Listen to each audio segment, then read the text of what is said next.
Clifford Brandy, the richest man in the universe, can't seem to control his urge to see people get killed. With all the wealth he had, he couldn't get a cure for his malicious joy. Kindly give this video a like and subscribe to the channel for more exciting content. You can use the push notification button to get updated whenever we drop new videos. It's 7:59 a.m., a beautiful and cool morning in his super luxurious residence. Clifford Brandy woke up feeling hyperactive, walking to his 5-star mansion living room with his king-size extra luxury bedroom. Clifford said in his words, "Alexa, play me the latest solved murder case on TV." It was that moment it all started. He became fascinated with the latest murder case he had just seen, but became unpleased with the judgment passed on the murderer. He felt the sentence was too harsh. While having his favorite toasted egg muffin for breakfast, a thought popped up to him, but paid little attention to it.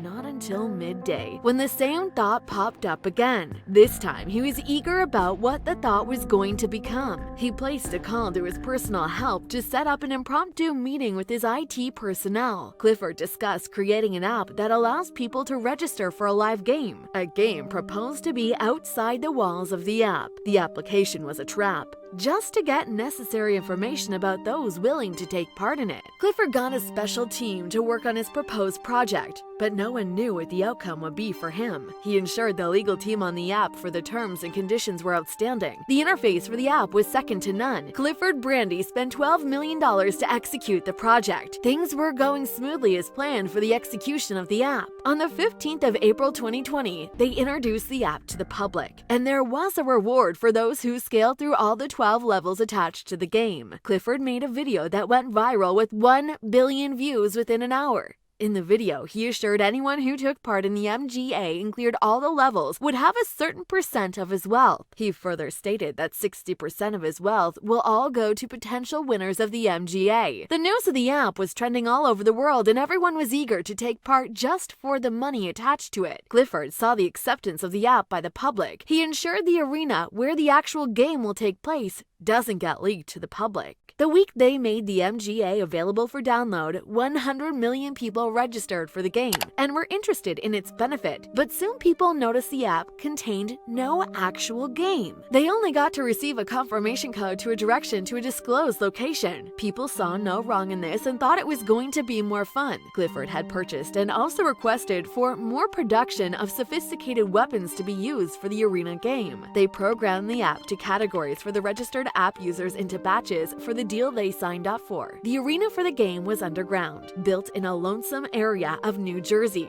Its structure had a strict security system. It was impossible to breach any of the security protocols as it involves human and technology AI. Clifford had spent $26 million in total to get the game for his malicious joy up and running, and will spend more in order to get more people for the game. It took 6 months to get everything that concerns the game ready. The public didn't observe any foul from the game until it finally kick-started. And it was too late for some. The majority of people who registered on the app for this in the live game didn't get to read the terms and conditions attached to it. And lies the problem. The terms of the app is, you can't decide to opt out of the game after signing up. If you do, there are grievous consequences to it. The first batch of gamers from the app didn't scale through level 2, and they were all killed. Families never heard from them, and that caused some level of suspicious activity in the game. People were so blinded with the prize that they didn't pay further attention to suspicious activities of the game. People were trooping into New Jersey from all over the world.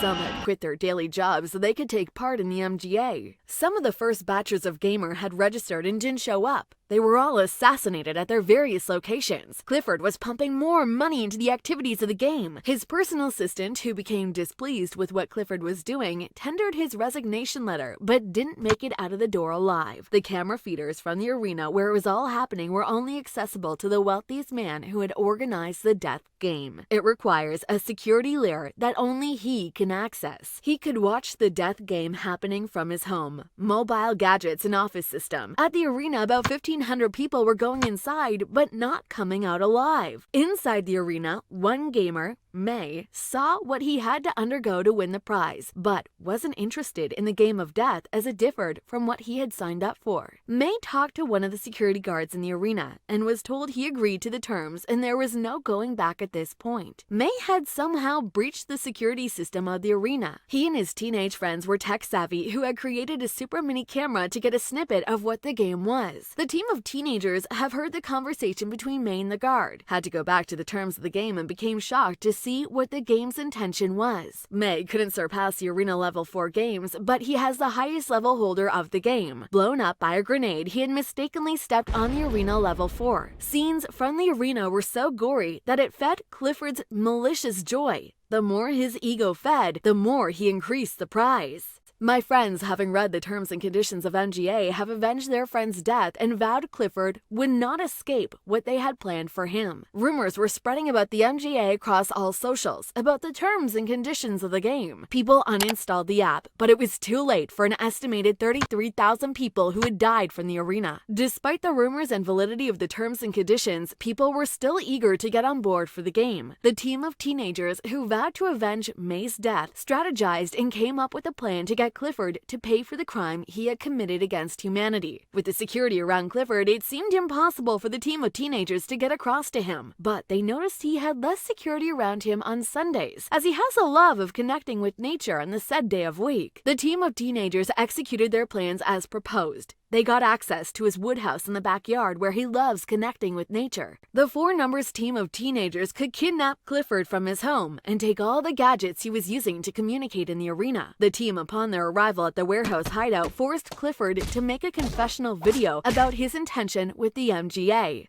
This all happened after he went through a tortured period, and he had told them why. The team killed Clifford. While all this was going on, there was a disagreement among the team, which made them get divided into a duo for different reasons. A part deviated from the cause of justice they were for, and the other stuck to the game of getting justice till the end. This didn't stop them from killing Clifford.